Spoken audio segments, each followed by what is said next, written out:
India TV, मैं हूं आपके साथ प्रिया सिंह सोमवंशी और वक्त हो चला है अब राजधर्म का। हाथरस भगदड़ कांड में हुई 121 मौतों का जिम्मेदार कौन? वो बाबा जिसका प्रवचन सुनने उस दिन 2.5 लाख से ज्यादा लोग जुटे थे, वो कहां अंडरग्राउंड है? हाथरस में इतना बड़ा हादसा हुआ तो हुआ कैसे? 2 जुलाई को सूरजपाल बाबा ने हाथरस में प्रवचन देने के लिए टेंट लगाया था। उसके मेन कंट्रोल रूम तक इंडिया टीवी की टीम पहुंच चुकी है। वहां क्या क्या मिला है, कौन कौन से सबूत दिखे, सबका खुलासा एक एक करके आज मैं आपके सामने करूंगी। एक एक तस्वीर आपको दिखाऊंगी, लेकिन उससे पहले हाथरस कांड का ताजा अपडेट क्या है आप वो जान लीजिए। हाथरस भगदड़ कांड में पुलिस ने अब तक 9 लोगों की गिरफ्तारी की है। इस पूरे हादसे के मेन आरोपी और बाबा के मुख्य सेवादार देव प्रकाश मधुकर को कोर्ट ने 14 दिन की जुडिशियल कस्टडी में भेज दिया है, लेकिन सूरजपाल उर्फ भोले बाबा अभी भी फरार है। बाबा अंडरग्राउंड तो है ही, अब तक उसका नाम भी एफआईआर में दर्ज नहीं हुआ है। और वहीं आज हाथरस कांड की जांच के लिए गठित हुई न्यायिक आयोग की टीम ने हाथरस के पीडब्ल्यूडी के गेस्ट हाउस में जनता दरबार लगाया, जहां एक एक करके लोग जा रहे हैं और अपनी आंखों देखी उन्होंने क्या देखा, अपने बयान दर्ज करा रहे हैं। 2 जुलाई को हाथरस में हाहाकार मचा, हर तरफ मौत का खौफनाक मंजर था, चारों तरफ लाशें बिखरी हुई थी। हाथरस में जिस जगह मौत का प्रवचन हुआ उसके टेंट के मेन कंट्रोल रूम तक आज इंडिया टीवी की टीम पहुंची है।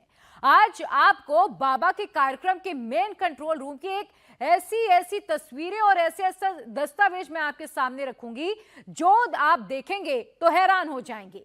बाबा का सिंहासन आज भी उस टेंट के भीतर मौजूद है, जिसमें बैठकर बाबा प्रवचन दे रहा था। हादसे के बाद आयोजक सब कुछ छोड़कर भाग गया, लेकिन ये उसी गद्दी की तस्वीर है, ये उसी कुर्सी की तस्वीर हमने आपको दिखाई जिसमें बैठकर बाबा प्रवचन दे रहा था। लेकिन अभी तक इस बात का जवाब किसी के भी पास नहीं है कि 121 मौतों का जिम्मेदार कौन और अब तक बाबा का नाम एफआईआर में दर्ज क्यों नहीं हुआ है। क्या इन मौतों की जिम्मेदारी कोई भी नहीं लेगा? क्या बाबा का नाम एफआईआर में दर्ज नहीं होना चाहिए था? ये तमाम ऐसे सवाल हैं जो अभी तक बने हुए हैं। और बाबा गया तो गया कहां, ये सबसे मेन सवाल है। हाथरस हादसे में बहुत बड़ा खुलासा इंडिया टीवी ने किया। इंडिया टीवी की टीम उस जगह तक पहुंची जहां तक अब तक कोई भी नहीं पहुंचा है। टेंट के मेन कंट्रोल रूम में क्या क्या मिला है वो मैं आपको अब दिखा रही हूं, तस्वीरों को भी दिखाऊंगी। देखिए, सेवादारों का आईडी कार्ड इशू किया जाता है, यानी कि जिनके गले में ये आईडी कार्ड होगा वही उस समागम में हिस्सा ले सकता है। सेवादारों के नेम प्लेट्स हैं, ये देखिए, अन्नी देवी, मुन्नी देवी, अनोखे लाल, ये वो नेम प्लेट है जो लोग, जो उनके सेवादार हैं, जो बाबा की सुरक्षा के दायरे घेरे में रहते हैं और बाबा को सुरक्षित करते हैं, बाबा के लिए सुरक्षा घेरा तैयार करते हैं, वो ये नेम प्लेट लगाते हैं। अब पिंक आर्मी की तस्वीर देख लीजिए, और पिंक आर्मी में सिर्फ और सिर्फ महिलाएं रहती हैं। बाबा अपने आप को महिलाओं के बीच सबसे ज्यादा महफूज मानता है और इसीलिए पिंक आर्मी जो बाबा को मुख्य तौर पर सुरक्षा देती है सबसे आगे रहती है।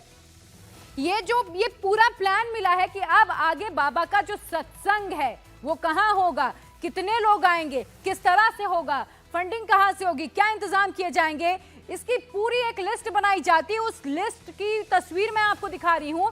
इंडिया टीवी के हाथों बाबा की वो लिस्ट भी लगी है कि अगले कार्यक्रम का जो प्लान है वो क्या होगा। अब देखिए, कमांडोज की भी लिस्ट होती है और बाबा का सिंहासन भी हमने आपको दिखाया कि किस तरह से बाबा इसी सिंहासन में बैठता है और यहीं पर बैठ के वो प्रवचन देता है। बाबा अपने आप को भोले बाबा के तौर पर प्रोजेक्ट करता है, यानी कि वो अपने आप को भगवान मानता है और जो उसके भक्त हैं उसे भगवान की तरह पूछते। इतना बड़ा हादसा हुआ ही इसीलिए कि जैसे वो निकला उसके चरणों की रज, यानी कि जिस जगह से बाबा निकला वहां की धूल लेने के लिए लोगों में भगदड़ मच गई और इतना बड़ा हादसा हो गया। लेकिन इसकी जिम्मेदारी अभी तक किसी ने भी नहीं ली है। एक एक करके मैं आपको तस्वीरें दिखा रही हूं कि क्या क्या मिला है। नेम प्लेट्स बरामद हुए हैं। देखिए, ये वो नेम प्लेट्स हैं जो बाबा के सेवादार हैं, यानी कि जो बाबा की सुरक्षा करते हैं, बाबा की आवभगत में लगते हैं, बाबा को क्या चाहिए, किस तरह से तैयारी करनी है। ये वो क्लोज लोग हैं जिन्हें नेम प्लेट दिए जाते हैं, जो बाबा के आसपास रहते हैं। आई कार्ड्स दिए जाते हैं। ये आई कार्ड्स उन सेवादारों को पहनाया जाता है जो बाबा के आश्रम में, बाबा की सुरक्षा में लगे होते हैं और समागम में वही शामिल होता है जो सबसे आगे होता है, जिन्हें गले में आई कार्ड इशू किया जाता है। बाबा के वर्दीधारी सेवादारों की लिस्ट कमांडोज होंगे। देखिए, ब्लैक कमांडोज भी हैं जो पूरी तरह से काले कपड़ों में नजर आते हैं और इनका मेन जो काम होता है सड़कों को खाली करवाना, भीड़ को साइड करवाना, बाबा को सुरक्षित बाहर निकालना। आर्मी 3 लेयर की सिक्योरिटी के बीच बाबा रहता है। और टेंट की रशीद देख लीजिए, ये टेंट जहां पर टेंट वालों से भी जब बात हुई तो ये बात साफ हुई कि 60,000 लोगों के बैठने की क्षमता का टेंट लगा था। 80,000 लोगों की परमिशन ली और पहुंचे कितने लोग? 2.5 लाख लोग। अब सोचिए बदइंतजामी कितनी ज्यादा थी कि 80,000 लोगों की परमिशन के बाद 2.5 लाख लोग पहुंचते हैं। और सोचिए ऐसे में इतना बड़ा हादसा हो जाना, क्या यह सवाल नहीं खड़े करता है कि कितनी बड़ी चूक थी? इंडिया टीवी के एक्सक्लूसिव पड़ताल में कुछ और तथ्य सामने आए हैं। 2 जुलाई को हाथरस में हुए बाबा सूरजपाल के सत्संग में लगे टेंट की कैपेसिटी सिर्फ 60,000 लोगों की थी, लेकिन आयोजकों ने इससे कई गुना ज्यादा भीड़ इकट्ठे कर ली, जुटा ली। वो मैं आपको बताती हूँ। देखिए कितनी भीड़ वहां पर मौजूद थी, परमिशन कितने की मिली थी, डीएम को क्या जानकारी दी गई थी। एसडीएम ने परमिशन 80,000 लोगों की थी। जो टेंट की कैपेसिटी थी वो महज 60,000 लोगों के बैठने की थी। और इजाजत यानी कि जो परमिशन ली गई थी, जो वहां के एसडीएम ने इजाजत दी थी, वो 80,000 लोगों के बैठने की इजाजत दी थी। भीड़ कितनी जुट गई? 2.5 लाख से ज्यादा लोग बाबा को सुनने आ गए। अरे भाई, जब 80,000 लोगों की परमिशन थी तो उतने लोगों को बुलाना चाहिए था, ज्यादा भीड़ आ गई। बाबा के आने जाने के लिए अलग से रास्ता तैयार किया गया। और सोचिए जहां इतनी भीड़ है वहां एक पतला रास्ता बना दिया गया। आसानी से लोग नहीं निकल पाएंगे जब इतनी भीड़ होगी। बाकी 60,000 लोगों के लिए एक अलग रास्ता बनाया गया, यानी कि बाबा के लिए एक वीआईपी रास्ता अलग से तैयार किया गया, आम जनता के लिए अलग से रास्ता तैयार किया गया। और वो इतना पतला था कि शायद 10 लोग भी एक साथ नहीं निकल सकते थे वहां से। तो बाबा के स्टैंड के मेन कंट्रोल रूम में हमें वो दस्तावेज भी मिले जिसमें उसके अगले प्रोग्राम की डिटेल्स भी दर्ज हैं। बाबा का अगला कार्यक्रम 6 अगस्त को होने वाला था। और देखिए बाबा फिलहाल तो अंडरग्राउंड है इस हादसे के बाद। क्या क्या मिला है देखिए, कितने 6 फीट ऊंची जो टेंट है वो लगे नहीं। देखिए यहाँ पर 6 फीट ऊंची टेंट की बात हो रही है। जो बाबा के लिए मंच बनेगा वो करीब 6 फीट का होगा। मंच के ऊपर वाली रेलिंग होगी, मंच के नीचे वाली रेलिंग लगेगी, जाली वाली रेलिंग होगी और बैरिकेड्स होंगे। ये मैं आपको दिखा रही हूँ जो बाबा के अगले कार्यक्रम के प्लान के लिए जो 6 अगस्त को प्लान है उसमें क्या क्या तैयारी करनी है, बाकायदा उसकी पूरी लिस्ट बरामद हुई है। और कब है ये कार्यक्रम जो होना था, जिसकी लिस्ट हमें मिली है? प्रथम मंगलवार को होना था, यानी कि 6 अगस्त को होना था। और कहाँ होना था? उत्तर प्रदेश के कन्नौज में। यानी कि बाबा अधिकतर उत्तर प्रदेश में ही अपने सत्संग करता था, उत्तर प्रदेश के बाहर बाबा नहीं जाता था। और एक बात मैं आपको बता दूं कि बाबा के सत्संग में फोन लेकर जाना भी अलाउ नहीं था। अगर आप फोन लेकर भी गए हैं तो आप चला नहीं सकते थे।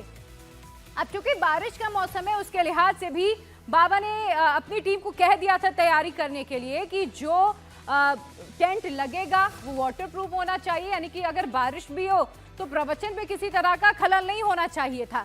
मंच पर बाबा का एक सिंहासन होगा जो 6 फीट ऊंचा बनाया जाएगा। ये बाबा की वो लिस्ट है जो अगले प्रोग्राम के लिए तैयार की जा रही थी कि क्या क्या सुविधाएं देनी है, किस तरह से मंच बनाना है, मंच की नीचे वाली रेलिंग कैसी होगी, मंच के ऊपर वाली रेलिंग कैसी होगी, बैरिकेड्स कितनी दूरी पर लगेंगे, कहां पर बैरिकेड्स लगेंगे, कितने लोगों को बुलाया जाएगा। तो तमाम जो तैयारी है प्रोग्राम की वो पहले ही कर ली जाती थी। और यही लिस्ट वो लिस्ट है जो हमारे हाथ लगी है, जो इंडिया टीवी की टीम के हाथ लगी है।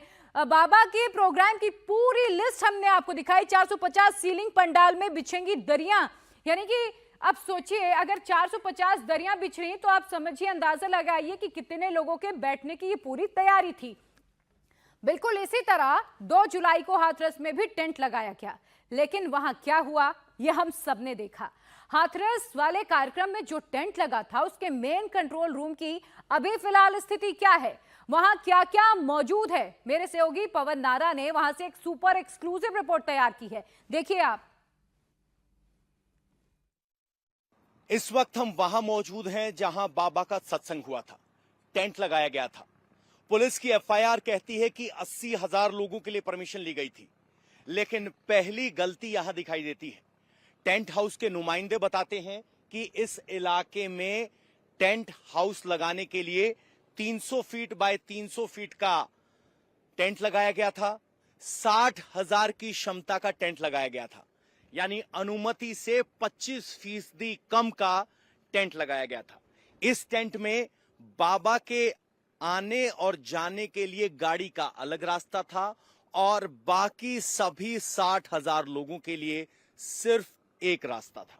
इस वक्त हम उस टेंट के नीचे हैं जहां से पूरा टेंट हाउस कंट्रोल होता था, या कहें कि ये इस पूरे सत्संग का मैनेजमेंट कंट्रोल रूम था। अब यहां शुरुआत करने से पहले हमने कुछ कागज खंगाले। वो कागज बताते हैं कि किस तरह की कार्रवाई यहां होती थी, किस तरह से काम होता था। अब देखिए, ये बहुत महत्वपूर्ण सूची है। बार बार आपने सुना होगा कि सेवादारों की एक फौज थी, यूनिट थी, बटालियन थी। अब जरा उसके सबूत देख लीजिए। नारायण सरकार हरि की संपूर्ण ब्रह्मांड में सदा सदा के लिए जय जयकार हो। वर्दीधारी भाई बहन सेवादार की उपस्थिति। श्रीमती धनवंती देवी, अशोक कुमार की पत्नी, ये भरतनगर से हैं, रतनपुरा से हैं। इस तरह से नीचे लिखा गया है यूनिट मुखिया सेवादार धनवंती देवी, ये उनका मोबाइल नंबर है 9520527606। और इस तरीके से यहां पर 33 लोगों की ड्यूटी लगी थी। समीक्षक के हस्ताक्षर हैं। 27 सेविका यहां टोटल लिखा गया है। हालांकि सूची 23 की थी, कुछ एब्सेंट थे, तो 27 सेविका यहां पहुंची थी। ये आप तस्वीर देख रहे हैं, उसमें जिला मुख्य सेवादार का एक पद है, उसका जिक्र है, यूनिट मुख्य सेवादार का है, और समीक्षक लिखा हुआ है। ये एक सूची है। एक सूची ये है, इस पे ऊपर लिखा गया है प्लाटून नंबर 1 सेक्शन नंबर 1, और यहां बाकायदा उनका मोबाइल नंबर भी है। धनवंती देवी जो है प्रमुख सेवादारों में से एक है, जो सबसे ऊपर नाम है। राधा रानी, मीरा देवी, रीना देवी, गुड्डी देवी, शारदा देवी, इस तरीके से। समीक्षा रिपोर्ट, शारदा मंडल सेवा में नहीं आती हैं। पति जगदीश मंडल, प्लाटून 1 सेक्शन 2। शारदा देवी सेवा में नहीं आती है, पति जगदीश मंडल आता है। उनके तहत ये पूरी लिस्ट लगाई गई है। लिखा गया है समीक्षा रिपोर्ट में कुसुम देवी का निधन हो गया, पति श्री राजेंद्र प्रसाद हैं। ये जो 2 नहीं आए उनकी अटेंडेंस है। ये बाकायदा लिस्ट है। एक इधर देखेंगे, यहां पर औरैया से, फिरोजाबाद से, आगरा से, संभल से जो लोग आते थे वो सब यहां हैं। उनके मोबाइल नंबर हैं जो सेवादार हैं। और ये लिस्ट अगर आप देखेंगे तो ज्यादातर जल सेवा की लिस्ट है, जिनको पानी पिलाने की जिम्मेदारी दी जाती थी। ऐसे आप देखेंगे तो एक यहां है, यहां पर लिखा गया है IFSC code, account number SBI में, और नेम है राज कपूर। ये राज कपूर टेंट हाउस है, जो टेंट का मालिक टेंट लगाता था। अब बाबा के अगले कीर्तन की प्लानिंग कहां थी, कहां टेंट लगना था, उसकी जानकारी भी इसमें स्पष्ट रूप में लिखी गई है, जिसमें आपको समझ आ जाएगा कि प्लानिंग में गड़बड़ क्या है। जगत जननी मां मातेश्वरी का संपूर्ण ब्रह्मांड में सदा सदा के लिए जय जयकार हो। 90 बाय 105 फीट का वाटरप्रूफ टेंट होगा, जिसके नीचे बाबा बैठेंगे। 20 बाय 15 का मंच होगा। 6 फीट मंच की ऊंची हाइट होगी। एक सिंहासन होगा। मंच की अपर वाली रेलिंग होगी, मंच के नीचे वाली रेलिंग होगी, जाली वाली रेलिंग से बैरिकेडिंग होगी। 450 सीलिंग का टोटल पंडाल लगवा दें। 450 सीलिंग के पंडाल में दरी बिछाई जाए। एक मेन गेट होगा, एक वापसी गैलरी वाला गेट होगा। पंडाल में लगने वाली रस्सी होगी। मेन गैलरी की पाइपों से बैरिकेडिंग होगी। वापसी गैलरी की कनातों से बैरिकेडिंग। वापसी गैलरी वो जहां से बाबा निकलते हैं, उनको बाकायदा यहां कनात लगाकर कवर किया जाएगा। और इंटरेस्टिंग बात देखिए, अगला जो होना था 6/8/2024 को प्रथम मंगलवार कन्नौज उत्तर प्रदेश में होना था। और टेंट वाले का पता लिखा हुआ है, टेंट का पता जहां लगना है लभारी बदायूं उत्तर प्रदेश। कपूर टेंट हाउस, ये टेंट हाउस का है। ये टेंट हाउस वाले का GST नंबर है और नीचे राज कपूर के हस्ताक्षर हैं। तो ये पूरी प्लानिंग है। और इसी तरह की प्लानिंग के साथ यहां हाथरस में भी टेंट लगा था। लेकिन इस पूरी प्लानिंग में एक जो बात सबसे ज्यादा चौंकाती है, कि एंट्री के लिए सिर्फ एक गेट और बाबा के लिए अलग गेट।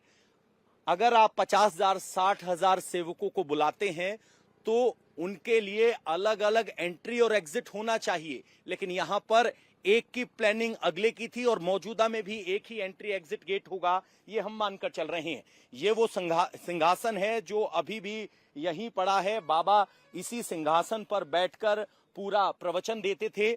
और अगर आप यहां आएंगे तो देखिए आपको बहुत सारे यहां आई कार्ड दिखाई देंगे। अगर आप गौर से देखेंगे तो ये आई कार्ड दुनिया भर के आई कार्ड हैं। ये जल सेवा वाली महिला का आई कार्ड है।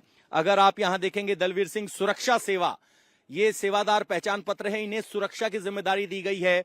पुष्पा देवी दिलेर सिंह, ग्राम आनंद नगर कॉलोनी, जनपद भरतपुर। ये देखिए ये सुरक्षा सेवा की नारायणी देवी हैं और इनका कार्ड तो डिजिटल रूप में बना है, तो हम थोड़ा बेहतर और साफ करके पढ़ सकते हैं आपके लिए। लिखा गया है नाम नारायणी देवी, पति का नाम राम खिलाड़ी, सिकरावार 9 मैत्रीबाल, दयाल बाग, जनपद आगरा। मोबाइल नंबर नहीं है। ये ताराचंद हैं, जिला मुख्य सेवादार हैं, मानव मंगल मिलन सद्भावना समागम आगरा के। उनका मोबाइल नंबर है 9456649599। कमलेश देवी प्रथम है और सीमा देवी द्वितीय है। मुख्य सेवादार का एड्रेस है यूनिट डंडीपुरिया है और उनका मोबाइल है। इस तरह से बाकायदा स्ट्रक्चर्ड है और यहां एक नहीं बहुत सारे हैं। एक और ये सेवादार हैं धनवंतरी देवी, इनका है। ये मीरा देवी हैं, सुरक्षा घेरा जो पिंक ब्रिगेड कहते हैं, पिंक ड्रेस में बाकायदा फोटो लगा है। और यहां अगर आप देखेंगे तो एक और है सुरक्षा सेवा, सुधा देवी, लक्ष्मी नारायण, लालपुर बदायूं से। और पीछे बदायूं के जो अध्यक्ष हैं, बदायूं के जो मुख्य जिम्मेदार हैं, उनका नाम है सुदर्शन चक्र की तस्वीर है। तो ऐसे ही यहां देव प्रकाश मुख्य सेवादार था और इस तरह की बहुत सारी नंबर प्लेट है। मुन्नी देवी, ये अनोखे लाल और अन्नी देवी, ये वो सारी नेम प्लेट हैं जो यहां इस वक्त पड़ी हुई हैं। और ये सेवादारों के आईडी कार्ड हैं जिनको यहां फेंका गया है। एक के बाद एक इस तरीके से यहां सेवादारों के कार्ड पड़े हैं। तो ये मैनेजमेंट ऑफिस यहां सेवादारों की कार्यशैली को लेकर बहुत कुछ बताता है। एक कार्ड यहां भी हमें पड़ा हुआ दिखाई दे रहा है। एक नोटबुक है, इसमें भी अगर आप देखेंगे तो जल सेवा वालों की प्रॉपर लिस्ट लगी हुई है। एक यहां आई कार्ड है, इसमें ये सेवा का नाम लिखा गया है। अब देखिए पिंक सेना हमने आपको दिखाई। अब हैं अविनाश कुमार, सौरभ कुमार अविनाश, कौंडली दिल्ली से हैं। मोबाइल नंबर है और ये किस भूमिका में है, ब्लैक कमांडो, सबसे ऊपर लिखा गया है ब्लैक कमांडो। तो ये सब उनकी वर्किंग स्टाइल को बताता है कि सुरक्षा के लिए ब्लैक कमांडो, महिला पिंक दस्ता, उनका बाकायदा सुरक्षा सेवा का आई कार्ड, जल सेवा का आई कार्ड। हर जिले में एक प्रमुख, उस प्रमुख को ये सब रिपोर्ट करते हैं। ये बाबा का वर्किंग स्टाइल है। और सबसे बड़ी बात, यहां टेंट हाउस की अगले आयोजन के लिए जो बुकिंग की गई है वो चौंकाने वाली इसलिए है क्योंकि इतने बड़े आयोजन में एक एंट्री पॉइंट, एक एग्जिट पॉइंट, और यही यहां पर बड़ी समस्या की जड़ बनी थी और बताती है कि किस तरीके से टेंट की प्लानिंग में ही लापरवाही थी जिसने इस पूरे समागम की इतिश्री करने में या कहें कि बुरा हाल करने में एक अहम भूमिका निभाई। तो मेरे सहयोगी पवन ने आपको रिपोर्ट दिखाई और इस रिपोर्ट को सुनकर ही आप समझ गए होंगे कि बदइंतजामी कितनी ज्यादा बड़ी थी।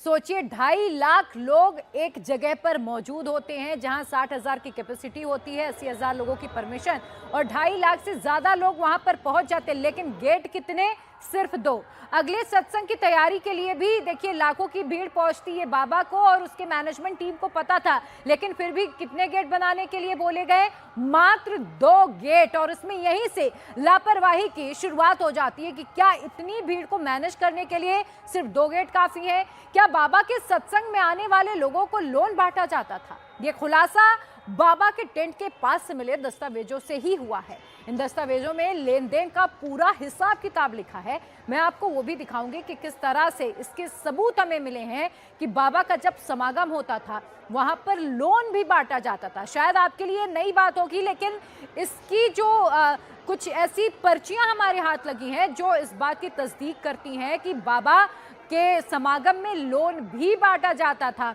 बाबा के समागम में काली चाय पिलाई जाती थी और ये दावा किया जाता था कि मात्र काली चाय पीकर आप अपने दुख रोगों को, मर्जों को ठीक कर सकते हैं। कैंसर जैसी जिसका इलाज होना चाहिए, जिसके लिए डॉक्टर के पास होना चाहिए, उसको ठीक करने का दावा भी बाबा इस काली चाय से करता था।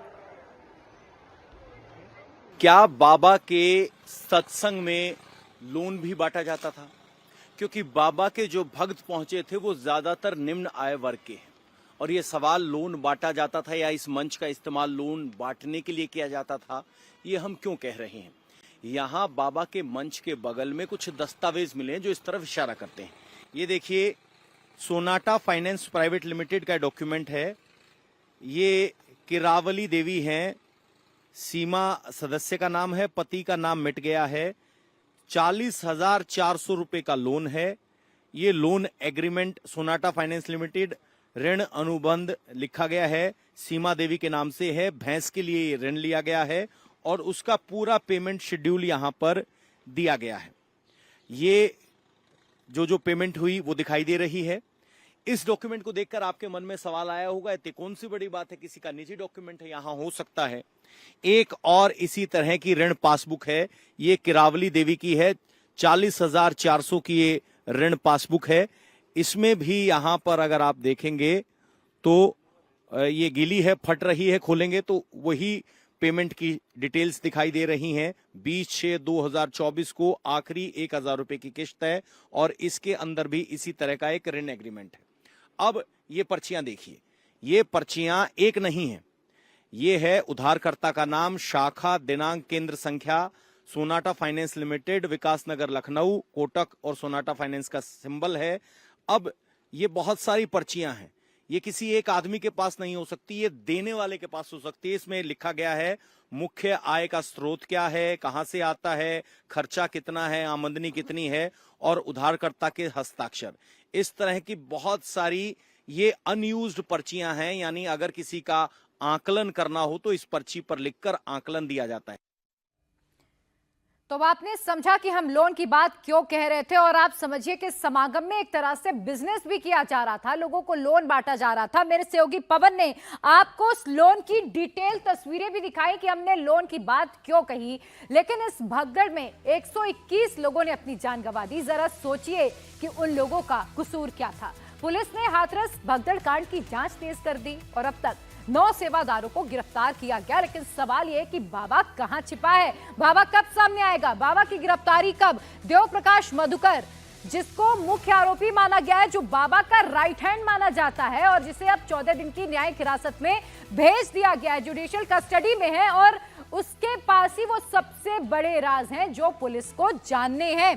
और किन लोगों की गिरफ्तारी हुई है? 9 लोगों की गिरफ्तारी हुई है, जिसमें मुकेश कुमार है, हाथरस का रहने वाला है, गिरफ्तार किया गया है। उपेंद्र यादव शिकोहाबाद से गिरफ्तार हुए हैं। मंजू यादव हाथरस की रहने वाली है, मंजू देवी हाथरस की, जो बाबा के सेवादारों की लिस्ट है। जिन 9 लोगों की गिरफ्तारी हुई है उनके 9 लोगों के मैं आपको नाम बता रही हूं। संजू यादव हाथरस का, इसको भी पुलिस ने गिरफ्तार कर लिया है। राम प्रकाश शाह के हाथरस के रहने वाले हैं, इनकी भी गिरफ्तारी हो चुकी है। राम लड़ेते यादव मैनपुरी और मेघ सिंह हाथरस, इनकी गिरफ्तारियां हो चुकी हैं। लेकिन सबसे मुख्य चेहरा, ये चेहरा जो अपने आप को सूरजपाल उर्फ नारायण साकार उर्फ भोले बाबा कहां छिपे हैं? भोले बाबा पर आरोप कब तय होंगे? क्या इतनी बड़ी भगदड़ में जब 121 लोगों की मौत हो जाती है और जो बाबा ये दावा करता था कि वो मुर्दों में भी जान फूंक देता है, जब उसके अपने ही इतने भक्त मारे गए, तब क्या बाबा को ये नहीं समझ आया कि रुकना चाहिए, समझना चाहिए, भीड़ को समझाना चाहिए? पुलिस ने जिस देव प्रकाश मधुकर को शिकंजे में लिया है, जो बाबा का राइट हैंड है, उसे 14 दिन की न्यायिक हिरासत में भेज दिया गया है। वो मधुकर सूरजपाल बाबा का सबसे बड़ा राजदार भी है और इस पूरे कांड का मुख्य आरोपी भी माना जा रहा है। फिलहाल मधुकर अलीगढ़ जेल में बंद है। मधुकर बाबा के कई राज जानता है। पुलिस अब कल या फिर परसों इसके रिमांड के लिए कोर्ट भी जाएगी। पुलिस को मधुकर से कई अहम लीड मिलने की उम्मीद है। पुलिस इससे ये जानने की भी कोशिश करेगी कि हाथरस में भगदड़ मचाने के पीछे कौन था, इसका जिम्मेदार कौन है। 2.5 लाख की भीड़ जुटी तो जुटी कैसे, भक्तों पर डंडा चलाने का ऑर्डर किसने दिया, भगदड़ के वक्त बाबा कहां था और किससे बात हो रही थी, फरारी के दौरान वो कहां छुपा, फरारी के दौरान उसकी सूरजपाल से कितने बार बातचीत हुई है, क्योंकि कई ऐसे वीडियो सामने आए हैं जिसमें ये जानकारी सामने आई। हमारे सोर्सेस ये बता रहे हैं कि बाबा को इस भगदड़ में जान गंवाने वालों की जानकारी मिल चुकी थी, बावजूद इसके बाबा रुकना उचित नहीं समझ रहा था। हाथरस हादसा था या फिर साजिश, पुलिस इसकी जांच में जुटी है। शिकंजे में आया बाबा का मुख्य सेवादार इसका अहम किरदार है।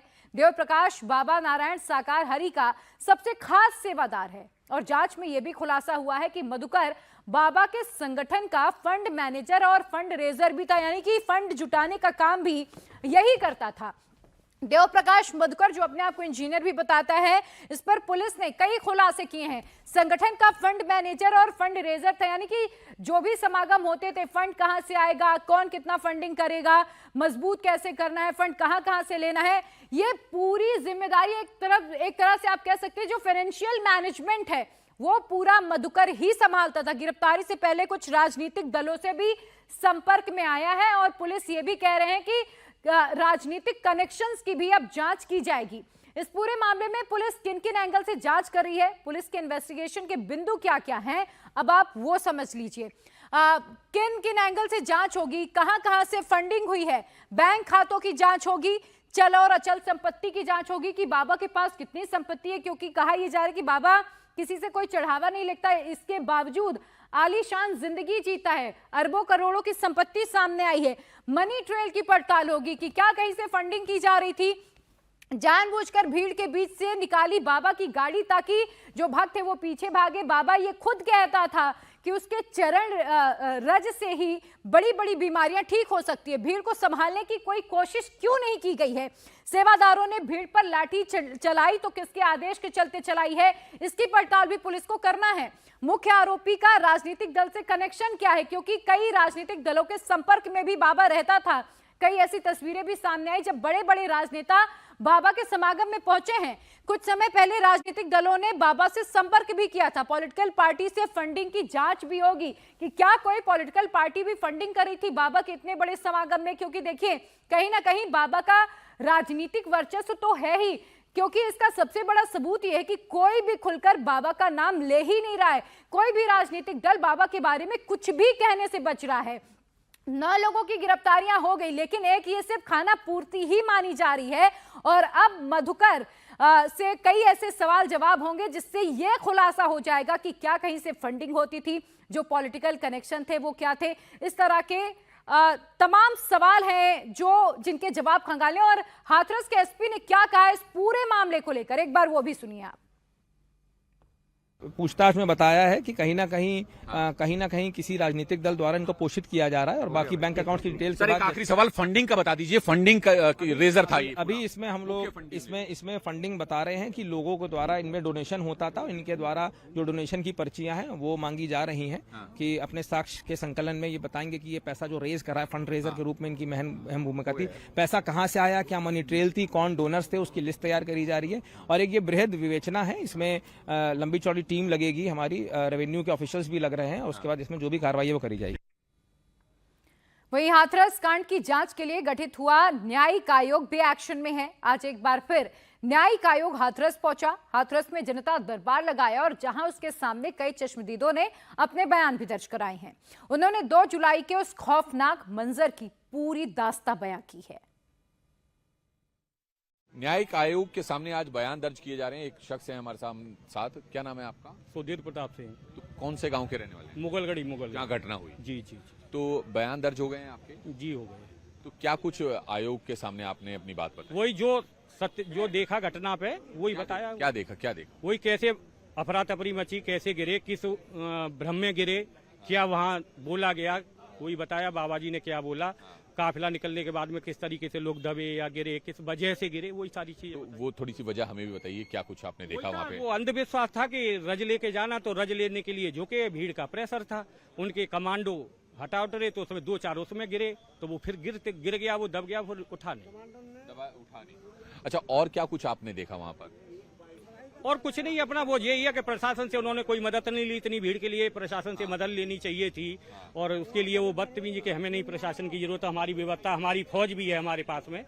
उन्होंने ये बोल दिया हमारी सेना हमारे पास 20,000 है। क्या नाम है आपका? जी पंकज कुमार। पंकज जी कहाँ के रहने वाले हैं? जी मुगलगढ़ी। हैं? मुगलगढ़ी यहाँ अच्छा, मुगलगढ़ी यहाँ हादसा हुआ। जी। बयान दर्ज करा दिए आपने? जी क्या कुछ आयोग के सामने आपने बताया? जी यही बताया कि उसमें क्या गलती है, किसकी गलती है, यही क्या कुछ बताया। थोड़ा डिटेल में हमें बताइए जो बताया। यही बताया हमने कि बाबा जब उधर से आए थे तो उसमें उनके भक्तों की जो सिक्योरिटी गार्ड जो थे उन्हीं की गलती है। उसमें उन्होंने भीड़ को धक्का दे रहे हैं। वो जो लोग झुक गए थे नीचे, उनके ऊपर जब पीछे से भीड़ का सैलाब आया तो कुछ लोग उसमें दब गए, कुछ उधर से भागे, कुछ इधर से भागे। और उन्होंने जो उनके जो गार्ड्स थे वो ब्लैक कलर में, उन्होंने कुछ भीड़ को इधर उधर धक्का दिया तो वो दब गए इधर से उधर। भीड़ का सैलाब इतना था वहाँ जिसका कोई हिसाब नहीं। इधर रोड का जाम, उस चक्कर में लोग वहाँ मर गए। इतनी बुरी हालत थी जिसका कोई हिसाब नहीं। कौन से गाँव के रहने वाले? भैया उसी गांव का रहने वाला मुगलगढ़ी। जी मुगलगढ़ी के। अब ये लोकेश जी बताइए, पूरा हादसा जो हुआ, जो आपने आज बयान दर्ज कराए हैं इसको लेकर, जी क्या कुछ बताया आयोग के सामने? घटना के बारे में बताया, फिर घटना कैसे हुई, कब हुई और कहाँ पे हुई। घटना के बारे में ये बताया, फिर अगर बाबा ये नहीं बोलते कि मेरे चरणों की धूल लेके जाना तो शायद ये हादसा टल जाता ना होता। क्योंकि वहाँ पे जब हादसा हुआ था सर, तो बाबा जैसे ही वहाँ पे मंच को छोड़ के प्रवचन देने के बाद रोड पे पहुंचे तो वहाँ पे डिवाइडेशन होता है, कट है एक, तो कट पे बाबा की गाड़ी जाम की वजह से धीरे हुई। तो पब्लिक को ये लगा कि बाबा रुके हैं, तो वैसे ही पब्लिक वहाँ पे भागी है।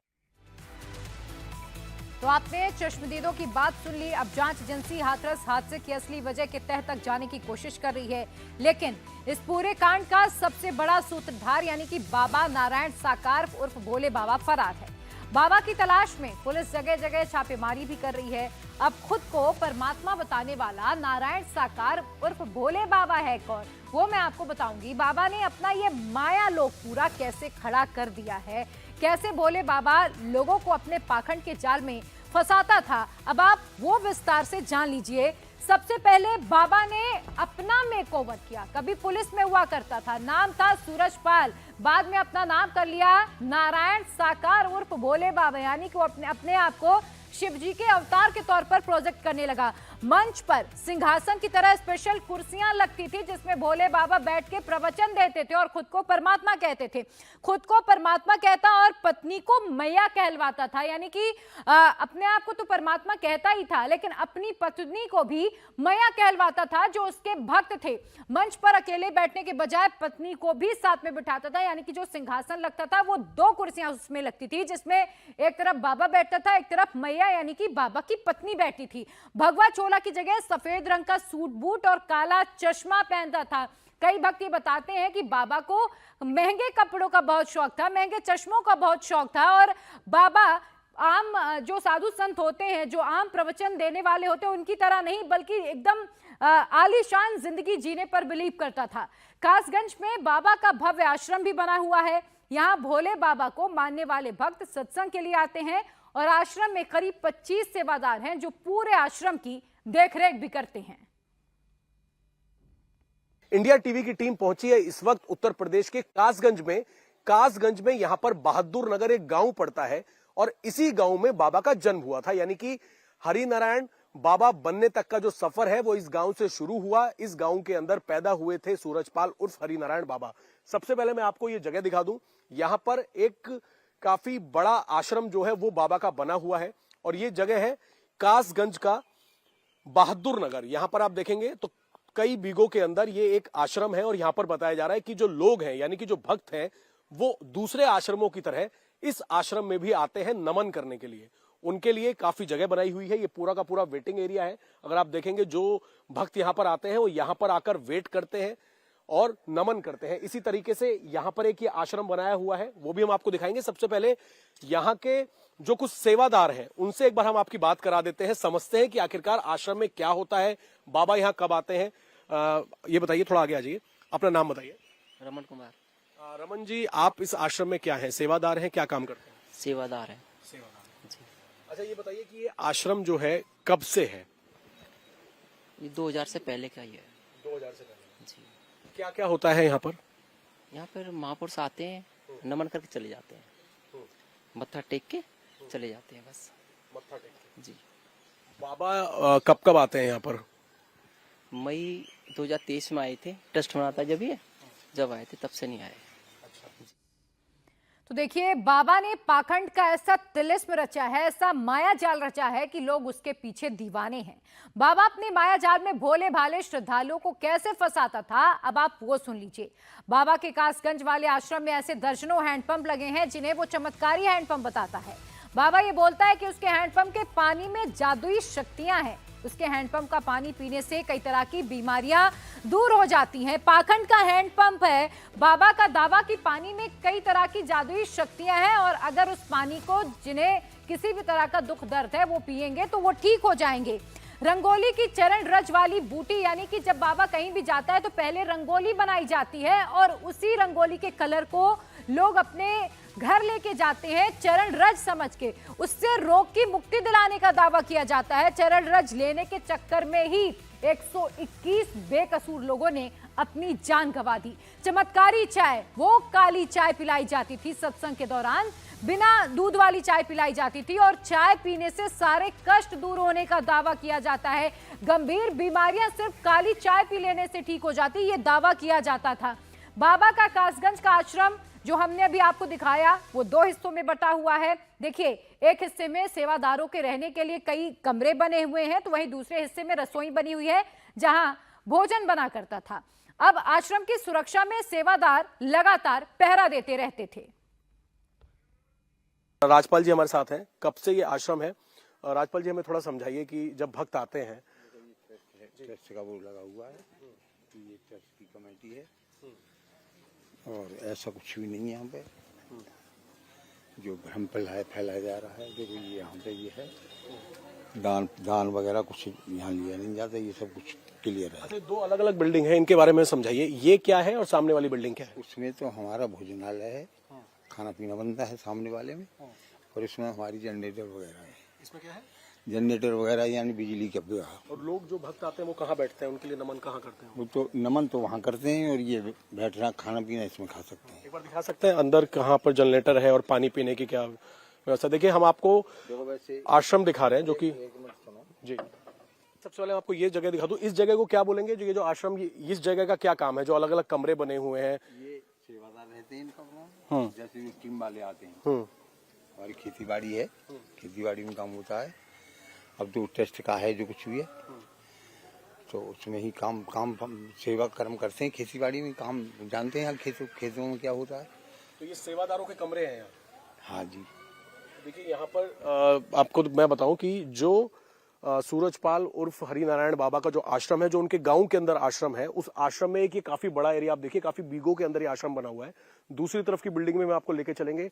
यहाँ पर अलग अलग कमरे बनाए हुए हैं, जनरेटर रूम है और कमरा नंबर 2, 3, 4, 5 इस तरीके से यहाँ पर कमरे बनाए हुए हैं। और तो आश्रम की सुरक्षा में सेवादार लगातार गेट पर पहरा देते हैं। जिनकी जिम्मेदारी सुरक्षा की है उन्हें पिंक आर्मी भी कहा जाता है।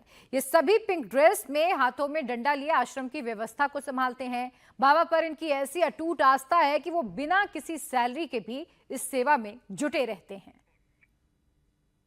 सुरक्षा के लिए इस तरीके से एक ड्रेस कोड है, पिंक आर्मी इसे कहा जाता है। और इस तरीके से जो सेवादार हैं वो यहाँ पर सुरक्षा देते हैं। बाकायदा एक पूरी ड्रेस है, पिंक कलर की ड्रेस है। एक डंडा जो है इनके हाथ में रहता है। इनसे एक बार बात करते हैं। आपका क्या नाम है? प्रताप सिंह। प्रताप जी। आप कब से जुड़े हैं बाबा के साथ? श्रद्धा तो हमारी 2004 से शुरू हुई, लेकिन जो ड्रेस है हमारी वो हमने 2014 में ली थी। 2014 में? जी। तो ये ड्रेस कोड यहाँ पर बनाया गया है बाबा की तरफ से? जी नहीं, ये कलर दे दिया गया है क्योंकि जो भी बहन भाई आते हैं तो उन्हें संकेत मिल जाए कि हमारा भाई खड़ा है। जैसे कि मैं कहीं स्टेशन पे ड्यूटी हो गई तो वो हमें पूछ लेते हैं, उन्हें ये सटीक जानकारी मिल जाती है कि हमारा भाई खड़ा है, तो हमें पंडाल तक पहुंचाने का रास्ता बता देगा। इसलिए होता है ये। तो सुरक्षा में क्या और भी कुछ होता है आप लोगों के पास, हथियार वगैरह? जो कुछ है मैं आपके सामने है। डंडा होता है बस? जी। तो जो भी अगर कोई समागम होता है या कोई इस तरीके की कोई प्रोग्राम होता है तो उसमें आप लोगों की ही ड्यूटी लगती है सब कुछ मेंटेन करने में, संभालने में? हमारी ड्यूटी तो अभी आश्रम पे है। अब ऐसे सब कुछ वहीं हमारी ड्यूटी होती है। वहाँ पे रास्ता है, जैसे बाहर आ रहा है, बहन भाई क्रॉस कर रहे हैं तो हाथ जोड़ेंगे उससे ड्राइवर से कि भैया थोड़ी देर रुक जाओ और उन्हें निकाल देंगे। उसके बाद भैया से कहेंगे अब आप निकल जाओ। तो इसके लिए लगाए जाते हैं रोड पे जहाँ भी है। तो देखिए कितने सेवादार हैं यहाँ पर आपकी तरह जो यहाँ सुरक्षा में लगे हुए हैं? यहाँ पे 9 हैं अभी। 9 सेवादार जी, एक सप्ताह के लिए। उसके बाद क्या होता है, शिफ्ट चेंज हो जाती है? जी, उसके बाद दूसरे आएंगे, फिर 8 दिन के मतलब सप्ताह वाइज चलता रहता है। यहाँ पे हम इस दरबार को वैसा नहीं छोड़ते बिना सेवादार के। तो क्या कोई सैलरी वैलरी मिलती है इस काम के लिए? तो बिना सैलरी के कोई क्यों आता है? स्वार्थ सेवा हो रही है। अच्छा, मतलब आस्था है आपकी? आस्था है। ये मुख्य जगह है जहां पर जब भी हरिनारायण यहाँ पर आते हैं तो यहाँ पर वो रुकते हैं, और इस तरीके से बताया जा रहा है कि एक हफ्ते के अंदर ड्यूटी चेंज होती है, लेकिन इसे कभी खाली नहीं छोड़ा जाता। इस तरीके से डंडे के साथ, पिंक कपड़ों के साथ एक ड्रेस कोड है। कुछ गाँव के लोग हैं, आप लोग यहीं रहते हैं? क्या नाम है आपका? हमारा नाम जगजीवन राम। जगजीवन जी। जी, ये बताइए, बाबा के बारे में बताइए कि कब बाबा का जन्म यहीं हुआ था, फिर कैसे वो बाबा बने और कैसे ये आश्रम इतना बड़ा बना? जन्म तो खैर उनका यहीं हुआ था, लेकिन बाबा बने यहाँ से नहीं बने थे। उन्होंने नौकरी की अपनी पुलिस में, उसके बाद अपने सत्संग वगैरह वहाँ भी करते थे। उसके बाद यहाँ आए तो उन्होंने यहाँ भी चालू किया। हमारे यहाँ जो जगह, वहाँ जगह नहीं थी आगरा में इतनी, यहाँ ज़्यादा जगह मिली उन्हें, तो उन्होंने यहाँ पर आश्रम बनाया अपना। आश्रम बनाने के बाद यहाँ से अपने सत्संग किया। वहीं जम्मू कश्मीर में देश के कितने दुश्मन हुए कम, दहशतगर्दों के खिलाफ कहां तक पहुंचा फौज का एक्शन, खबर पर डिटेल में होगी बात इस छोटे से ब्रेक के बाद।